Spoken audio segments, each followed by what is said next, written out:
దేవునికి స్తోత్రం. ఈ ఇసుకని మీరు చూస్తున్నారు కదండి. ఆది కాండంలో 13 అధ్యాయము 16 వచనంలో దేవుడు అబ్రహాముతో ఒక మాట అంటూ ఉన్నారు. చూడండి 16 వచనం.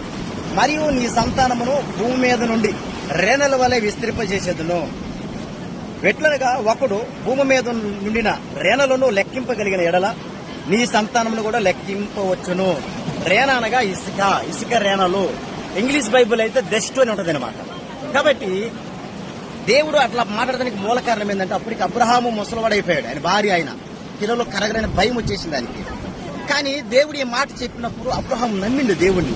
అది అతనికి నీతిగా ఎంచబడి అని ఉందన్నమాట. ఈ రోజు చాలా మంది పిల్లలు లేరని బాధపడుతున్నారు. ప్రియా స్నేహితులారా, అంత వృద్ధాప్యంలో ఉన్న అబ్రహాముకి పిల్లల్ని ఇచ్చిన దేవుడు మరి మీకెందుకు ఎవరు?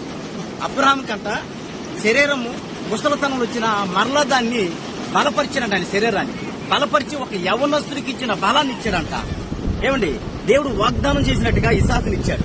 మరలా ఇసాకు పుట్టిన తర్వాత, ఇసాకు పెళ్లైన తర్వాత కూడా మళ్ళీ పెళ్లి చేసుకున్నాడు కేతూరాని. ఆ తర్వాత కూడా 6 సంతానాన్ని కంటాడు అబ్రహాం. ఎట్టొచ్చింది ఆ వయసు అంటే దేవుడిచ్చిన బలము.